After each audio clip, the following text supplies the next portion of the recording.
You're watching a Big Z review. One Battle After Another is the newest film from director and writer Paul Thomas Anderson. And I think that this is my favorite film of his that I've ever seen. I absolutely loved it. I didn't ask for this. That's just how the cards were rolled out for me. It's not cards. You don't roll cards. It's dice. Dad, what is wrong with you? You're right. Let's go. I got a tunnel. Oh, what's going on? I need a weapon, man. All you got is goddamn nunchucks. You know where I can get a gun? So One Battle After Another was filmed in VistaVision, which is like a classic format of film. And apparently it's actually being shown in a couple theaters in like 70mm or VistaVision. But for me, I just saw it at my local theater, and it wasn't in the theater's best screen. But I sat a little bit closer to the screen, so I still kind of was immersed in the movie. And it is an impressive film. Like, I don't think it's really like any of his other films. Maybe the closest would be like There Will Be Blood, but even that is kind of completely different from anything he did. And it's like, I didn't know what to expect really when I first saw the trailers for it. And this is like a great dark comedy, kind of heisty action drama. It's incredibly impressive. And it's almost 3 hours long, but it does not feel like it. I was there for the whole time. I mean, it felt like a tight 2 hours. Because the whole time the music is kind of the background music is amping you up and egging it on. And it just never stops. You have an intro, it goes, you see 16 years in the past at the beginning of the film. Essentially, Leonardo DiCaprio as Bob Ferguson, and his girlfriend Teyana Taylor as Perfidia Beverly Hills. They're a revolutionary in the French 65 or something like that. And they're with other people. It's Regina Hill and a bunch of other people. It seems like they're not trying to kill anyone, but they are bombing the shit out of buildings and military installations and where they're keeping refugees imprisoned. And there's a big thing though when she has a reaction, she messes with Sean Penn as Colonel Stephen J. Lockjaw, and there's some funny stuff with that. But again, that kind of, he becomes obsessed with her, and that is set up for their downfall. And that the downfall then after that, you come back 16 years later, and it's Leonardo DiCaprio with now his daughter with Chase Infinity as Willa.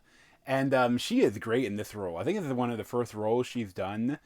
But and it's so much of it is just kind of crazy because Sean Penn, he walks around like he has a stick shoved so far up his ass. But his acting is so good. He plays that military man, but but so well. But it's a lot of the funny stuff is around him. Some crazy stuff. And I love that, there's the Christmas Adventurers Club. And there's it's a white nationalist club. And it's not the Illuminati. It's not the Ku Klux Klan. It's Paul Thomas Anderson created something completely new. And I kind of love that because it's so original. Instead of just having some other, name that everyone knows about. All of the actual secret societies that rule this world wouldn't be that known as the Illuminati. Instead you have, things like the child rapist cult from Epstein and Trump. That all those billionaires getting together raping kids. That's kind of what the Christmas Adventurers Club seems like a little bit. Or maybe less on the pedophilia, more on the white nationalism. But it's these scenes that they take them so seriously. They have the rituals Merry Christmas, Merry Christmas. It's from the Hail Hitler, Hail Hitler, Hail Hitler. That is, it feels like that. But it's some of the stuff is so funny though, because like there's a whole thing that there's like a question because whether like Tiana Taylor as Perfidia, like she apparently had a relationship with Sean Penn and DiCaprio, and you don't know like whose father the daughter. So like, and he is getting ready to possibly join the Christmas Adventure Club. And there's like, no, if there's anything in your history that might come into question with our ethics. Like, have you ever had relations with a mixed race person? Or have you ever had relations with someone that's not white? And oh, no, not at all. And then they later on, they're like, well, I hate to tell you guys, but we might have a mixed blood. Like, it's like there's a potential child. Like, oh, what type of mixed blood?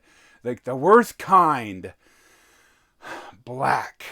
And it's like, it's so bad, but at the same time it's so funny, like the delivery. And then for the whole time too, like that sets off this whole thing where Sean Penn is leading this like military to come invade this city that's like a sanctuary city to as a like a whole means to go after Leonardo DiCaprio and his potential daughter. But like it sounds like this great like cat and mouse game, and like Leonardo DiCaprio, he's so funny in this too. Like I didn't know he could play funny like this, because like the whole idea like after like his girlfriend, their baby mama or whatever, after like they kind of broke up and she like was a rat, and then there's a lot of stuff that happens, but like he's kind of become an alcoholic and a person that like has to get by a day by smoking weed.